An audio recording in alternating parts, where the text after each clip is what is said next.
Hello everyone.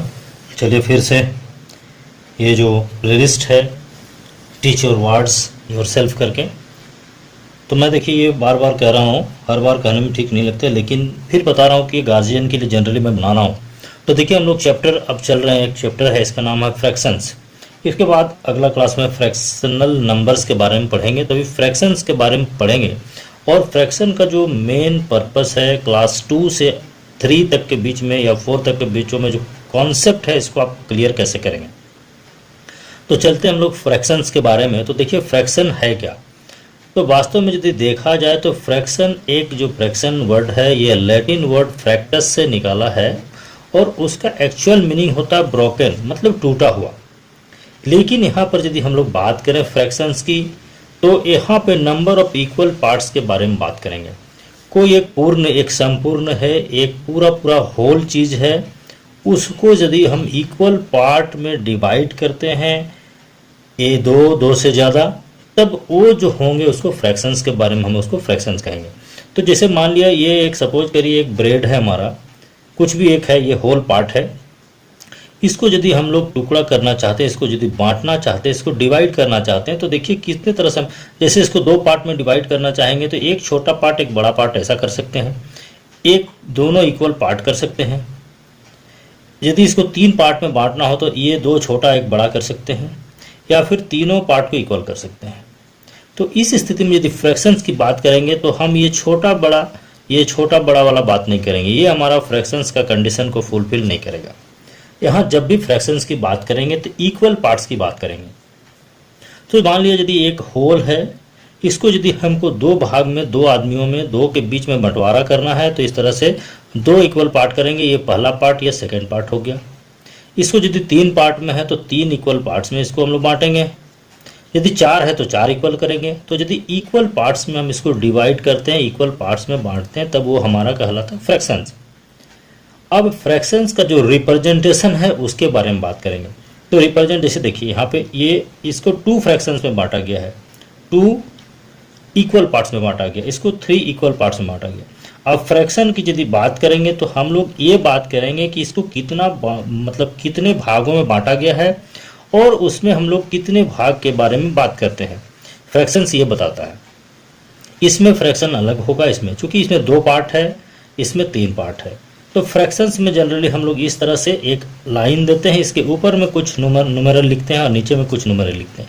नीचे में हम क्या करते हैं, वो जितना टोटल पार्ट्स में बटा हुआ है उसको लिखते हैं, और ऊपर में जितने पार्ट के बारे में हम लोग बात करेंगे वो लिखेंगे।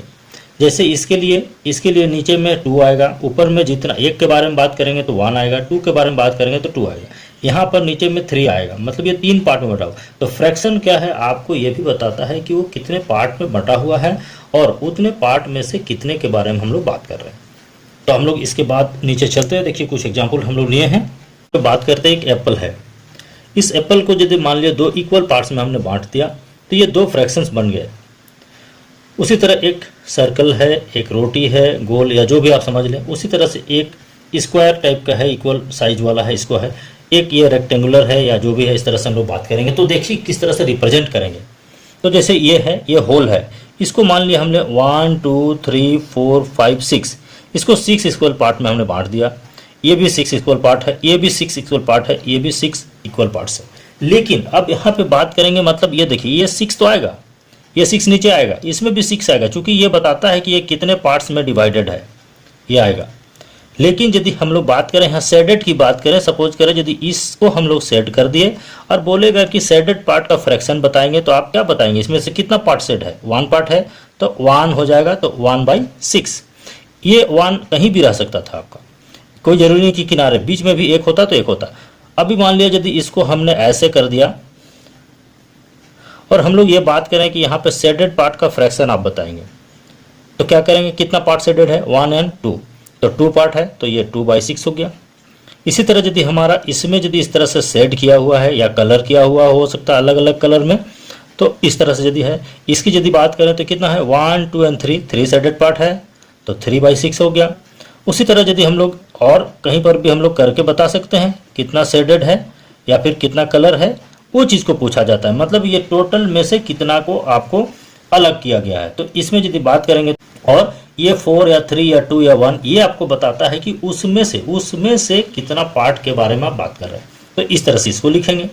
इसी तरह यदि यहाँ पर हम लोग बात करें तो यहाँ आप देख रहे हैं इस तरह से एक सर्किल है, आप इसको 2 पार्ट में भी डिवाइड कर सकते हैं। तो ये यदि डिवाइड किए 2 पार्ट में तो नीचे तो 2 पार्ट के बारे में बात करेंगे हम लोग, और इसमें से यदि एक पार्ट हम लोग सेट कर दें तो ये 1/2 हो गया इसका फ्रैक्शन।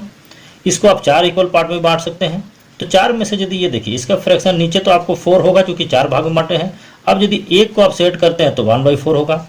इसमें से यदि आप मान लिया 2 को सेट करते हैं, मतलब बात किया जाएगा कि सेटेड पोर्शन का कितना है तो 2/4 है। उसी तरह से यदि यहाँ पर आपको 3 पार्ट को यदि आप सेट करते हैं तो ये 3/4। ये 4 आपको बता रहा है कि ये जो है होल जो है कोई भी ऑब्जेक्ट है इसको 4 इक्वल पार्ट में बांटा गया, ये आपको बताता है। उसी तरह यदि इसकी बात करें तो इसको आप देखिए, इसको आप 2 इक्वल पार्ट में भी बांट सकते हैं, ऐसे भी बांट सकते हैं 1 पार्ट दूसरा पार्ट, या फिर इस तरह से भी आप इक्वल बांट सकते हैं, कोई दिक्कत नहीं है।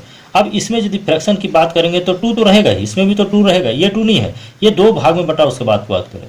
अभी यदि एक पार्ट को आपने सेट कर दिया तो ये 1/2 हो गया। इसको भी यदि आपने 1 पार्ट को सेट कर दिया तो सेडेड जो रीजन है, सेडेड पार्ट का जो है फ्रैक्शन वो कितना हो गया 1/2। इसी तरह यदि इसको आपको 4 इक्वल पार्ट्स में करते हैं तो इसमें क्या होगा, ये आपको नीचे 4 आएगा, ये नीचे 4 आएगा। अब यदि इसमें आप एक को सेट करते हैं तो इसका फ्रैक्शन कितना हो गया 1/4। अब यदि आप यहाँ पर क्या कर दिया, आपने मान लिया ये 3 को सेट कर दिया तो 4 तो नीचे रहेगा, तो ये 3/4। तो इस तरह यदि फ्रैक्शन होता है तो ये हम लोग इसको फ्रैक्शंस बोलते हैं, उसको रिप्रेजेंट करते हैं। ये जनरली 2 और 3 क्लास का है। और एक बात और बता दूं मैं, ये दोनों को एक्चुअली यदि आपको आगे क्लास का पढ़ाना है तो इसको कहा जाता है न्यूमेरेटर, और इसको कहा जाता है डिनोमिनेटर, और हिंदी में यदि बोलेंगे तो यहाँ पर आप न्यूमेरेटर और ये अंश और हर कहा जाता है। तो इस तरह से फ्रैक्शन को आप पढ़ाएंगे अपने बच्चों को। मेरे ख्याल से आप समझ गए हैं। अच्छा लगे काइंडली शेयर लाइक जरूर करें। Thank you so much. यदि क्वेश्चन है तो जरूर भेजें।